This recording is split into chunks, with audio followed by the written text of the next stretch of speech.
Soomaalidu waxay tiraahdaa calool fadhido cudurka ma horeeyo. Maanta waxaan kula wadaagayaa shan cunno ee ka caawin karto calooshaada fadhido inay dhaqaaqdo.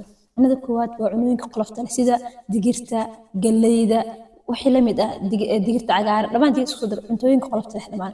Qodobka labaad waa khudaarta cagaaran sida koostada, babaayga iyo wixii la midka ah. mid saddexaad waxaa waaye miraha caadiga khudaarta caadiga sida mooska, tufaaxa iyo wixii la midka ah. sidoo kale inay qaadatid biyo badan. maxaa ku harsan lowska iyo bataati macaanka dhammaantood waxay naga caawiyaan in ay caloosheena fadhido ay dhaqaaqdo.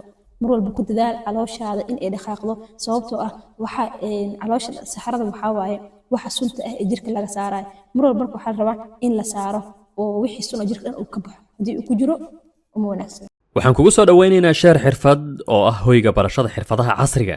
sheer xirfad qaybta caafimaadka waxaan kugu diyaariyey koorsooyinka caafimaadka ee aasaasiga sida maternal skills course marxaladaha hooyada caafimaadkeeda lagula socon karo, koorsada nafaqada nutritionka jirkeena nafaqooyinka u baahan yahay aan ku baranayno.